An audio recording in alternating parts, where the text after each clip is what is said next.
కొంచెం రచన ప్రవేశం అంతగా అనుకోకర్లేదు. ఒక 4-5 ఆర్టికల్స్ అట్లా మ్యాగజైన్స్లలో వచ్చాయి. వన్ స్ట్రోక్ పెయింటింగ్ అని, ఇది కూడా అక్కడ అమెరికాకి వెళ్ళినప్పుడే డోనా డ్యూబెర్ అని ఇన్వెంటర్ అనమాట. ఆమె అసిస్టెంట్ అయిన క్యారోల్ దగ్గర నేర్చుకున్నాను. అటువంటి వన్ స్ట్రోక్ పెయింటింగ్ అది హాబీగానే మాత్రమే తీసుకుంటున్నానండి.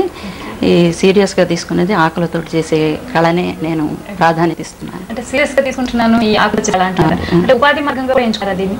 ఉపాధి అంతగా లేదండి. కాకపోతే మన నాలోని భావాలు సమాజం యొక్క ప్రభావం ఏ విధంగా కళారూపకంగా చూపించవచ్చు అనేది నేను ఇంట్లో ఎవరికైనా నేర్పించడానికి ముందుకు వస్తే వాళ్ళకి తప్పకుండా నేర్పించడానికి అవకాశం ఉంది.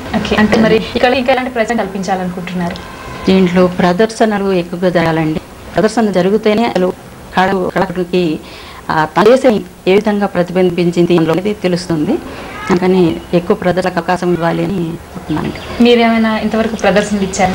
ఇది మొదటిసారి 2005లో 2005వ సంవత్సరంలో మే నెలలో అక్కడ అమెరికాకి వెళ్ళినప్పుడు షికాగో షాంబర్గ్ లైబ్రరీ అని లోకల్ లైబ్రరీ అక్కడ 2 వారాలు ప్రదర్శన జరిగిందండి. అక్కడ చాలా అప్రిసియేషన్ వచ్చింది.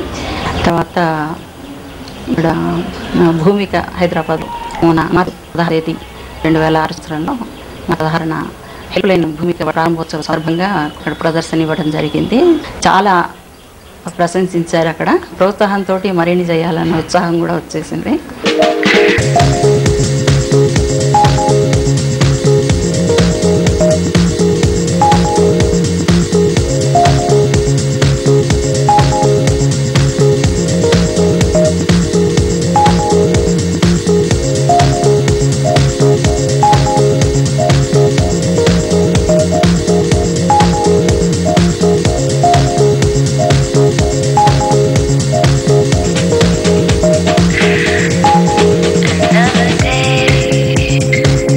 వసంత కుమార్ గారు, మీ కుటుంబం గురించి చెప్తారా?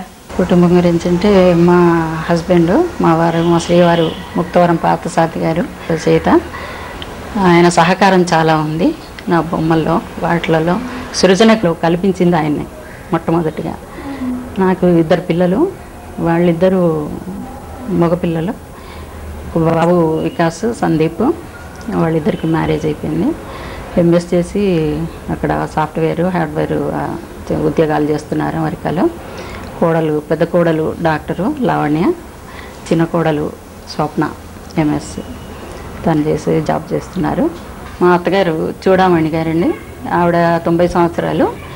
ఆవిడ కూడా మొదటి నుంచి ఈ సృజనాత్మకమైనటువంటి పనులు చేసేవాళ్ళు. కుట్లు, అల్లికలు, పూసలతోటి చేయటం అట్లాంటి ప్రోత్సాహకంగా ఉంది అన్నమాట ఆవిడ తరఫు నుంచి కూడా నాకు.